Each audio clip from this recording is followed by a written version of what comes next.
There's an old saying, once is happenstance, twice is coincidence, thrice is enemy action. Well, maybe. I'm not much of a believer in coincidence. I'm not saying it's impossible. I'm inclined to believe that it's much more likely that there are patterns that we don't see because they're too big or too small, or the connections are too subtle or too distant. Anyway, maybe you believe in coincidence. Here's something that happened. I'll just tell you about it and see what you think. I almost always carry a knife on me, pocket knife.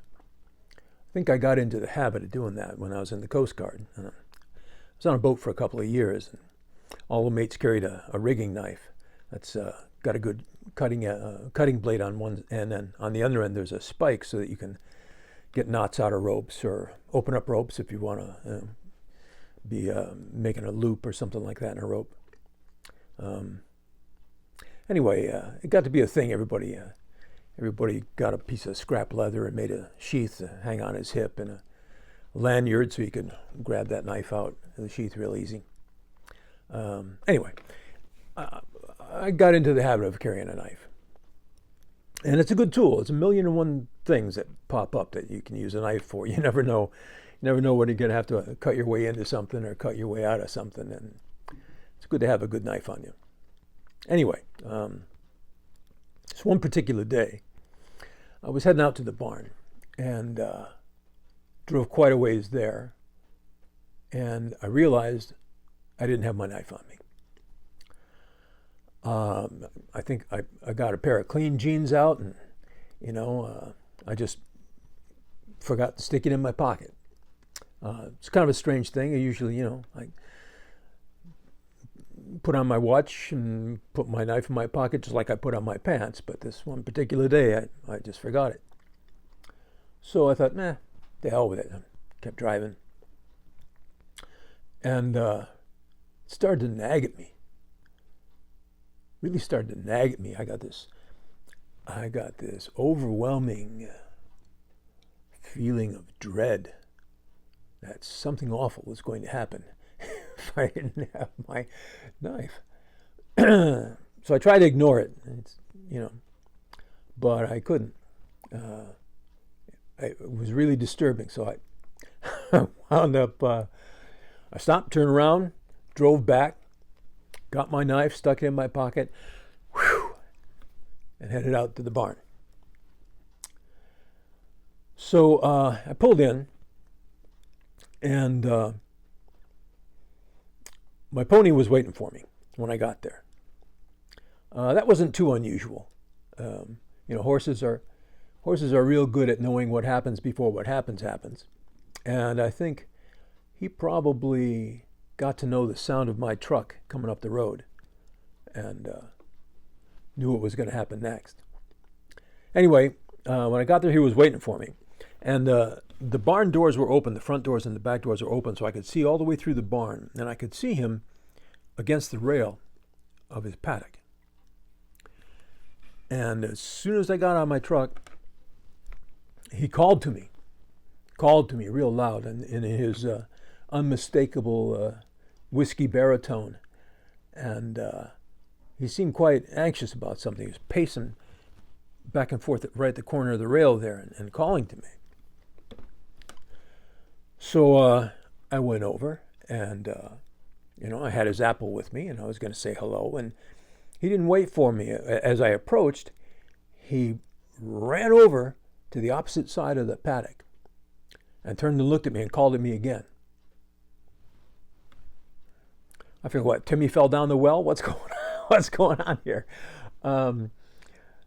Anyway, I went over.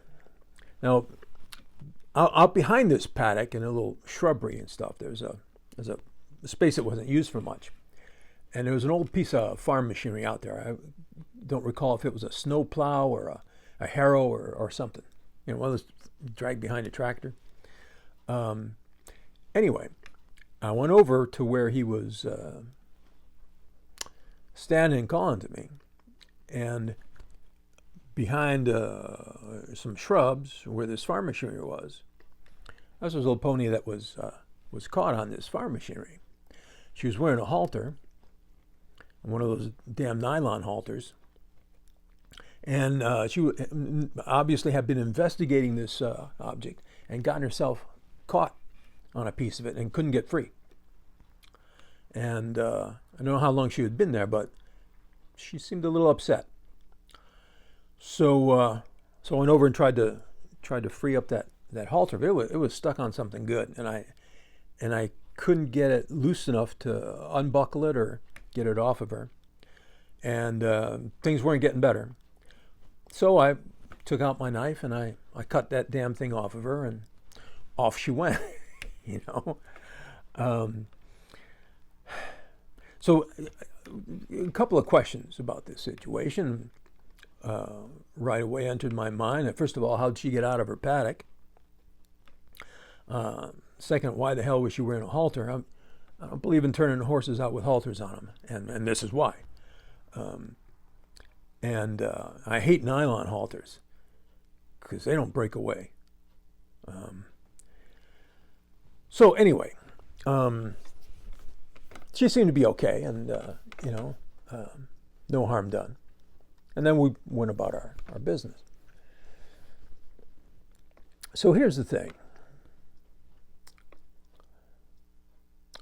What was it that made me go back and get my knife?